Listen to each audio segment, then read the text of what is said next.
Hisham's Palace is an important early Islamic archaeological site 5 km north of the town of Jericho at Khirbat al-Mafjar in the West Bank. Spreading over 60 hectares, it consists of three main parts: a palace, an ornate bath complex, and an agricultural estate. Also associated with the site is a large park or agricultural enclosure which extends east of the palace. An elaborate irrigation system provided the complex with water from nearby springs. History of study. The site was discovered in 1873. The northern area of the site was noted, but not excavated, in 1894 by F. J. Bliss, but the major source of archaeological information comes from the excavations of Palestinian archaeologist D. C. Baramki between 1934 and 1948. In 1959, Baramki's colleague, colonial administrator for the British Mandate government Robert W. Hamilton, published the major work on Hisham's Palace, Khirbat al-Mafjar, an Arabian mansion in the Jordanian Valley. Baramki's archaeological research is unfortunately absent from this volume, and as such, Hamilton's analysis is exclusively art historical. Baramki's research on the archaeological aspects of the site, particularly the ceramics, was published in various preliminary reports and articles in the Quarterly of the Palestinian Department of Antiquities. Many of the finds from Baramki and Hamilton's excavations are now held in the Rockefeller Museum in Jerusalem. In 2006, new excavations were carried out under the direction of Dr. Hamdan Taha of the Palestinian National Authority Ministry of Tourism and Antiquities. Current research is being conducted by the Jericho al-Mafjar project, a collaboration between the ministry and archaeologists from the University of Chicago. In 2015, an agreement was signed between the Palestinian Ministry of Tourism and Antiquities and the Japan International Cooperation Agency to enable the 825 square meter mosaic in the palace, one of the largest in the world, to be uncovered and readied for display. Context. It is difficult to establish a secure historical framework for Hisham's Palace. No textual sources reference the site, and archaeological excavations are the only source of further information. An ostracan bearing the name Hisham was found during the course of Baramki's excavations. This was interpreted as evidence for the site's construction during the reign of the Caliph Hisham ibn Abd al-Malik.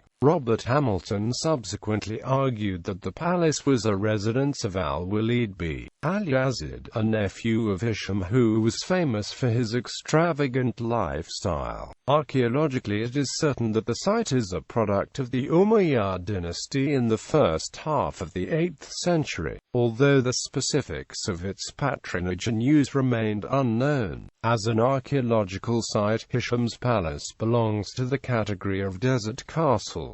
These are a collection of monuments dating to the Umayyad dynasty and found throughout Syria, Jordan, and Palestine. Although there is great variation in the size, location, and presumed function of these different sites, they can be connected to the patronage of different figures in the Umayyad ruling family. Some of the desert castles, for example Qasr Halabata Qasr Burq, represent Islamic occupations of earlier Roman Aghasanid structures. Other sites like Castle Qasr Azraq or Al-Muwakkar are associated with trade routes and scarce water resources. With a few exceptions, the desert castles conform to a common template consisting of a square palace similar to Roman forts, a bathhouse, water reservoir, a dam, and often an agricultural enclosure. Various interpretations for the desert castles exist, and it is unlikely that one single theory can explain the variety observed in the archaeological record. Architecture. The largest building at the site is the palace, a roughly square building with round towers at the corners. It originally had 2 stories. Entrance was through a gate on the center of the east side. The inner rooms were aligned around a central paved portico, which featured an underground cellar sadab for refuge from the heat. The room to the south of the portico was a mosque with a mihrab built into the outer wall. East of the palace entrance was a pavilion and fountain. Another larger mosque was located to the northeast of the palace entrance.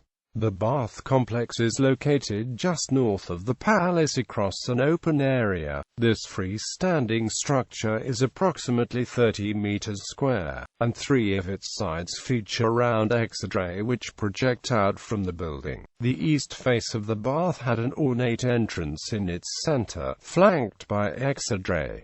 Inside the main square hall was a pool. The entire interior floor surface of the bath complex was paved with spectacular mosaic decoration. A special reception room, or divan, was entered from the northwest corner. The floor of this room was paved with the famous Tree of Life mosaic depicting lions and gazelles at the foot of a tree. The actual bathing rooms were attached to the northern wall of the complex, and were heated from below the floor by hypocausts. The palace, bath complex, and external mosque are enclosed by a retaining wall. The southern gate was known from Bahramki's excavations, but the recent discovery of a northern gate in alignment indicates that the development of Hisham's palace was conceived of as a complete unit to be constructed at once.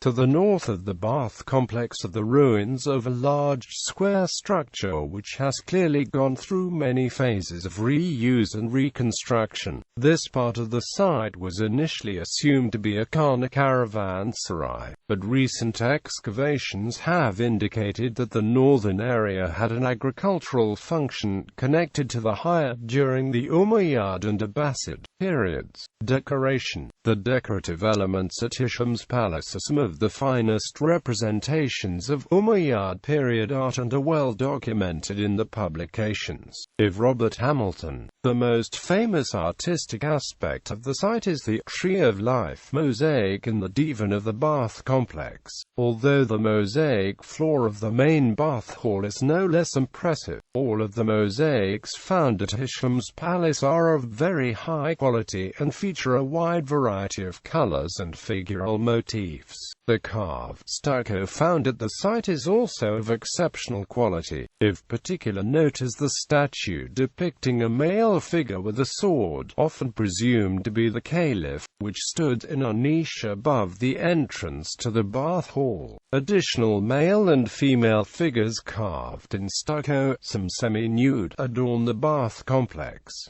Geometric and vegetal patterns are also quite common. While Hamilton described the carvings at Hisham's palace as amateurish and chaotic, many subsequent art historians have noted similarities with Iranian themes. Hannah Tarragan has argued that the artistic themes seen at the site are Levantine examples of an Islamic visual language of power that coalesced from Sasanian influences in Iraq. Priscilla Soucek has also drawn attention to the site's representation of the Islamic myth of Solomon. Occupational history. The site is commonly thought to have been destroyed and abandoned by the earthquake of 747 but an analysis of Bahramki's detailed reporting shows that this is incorrect. Instead, the ceramic record indicates that the occupation continued through the Ayyubid Mamluk period, with a significant phase of occupation between 900 and 1000.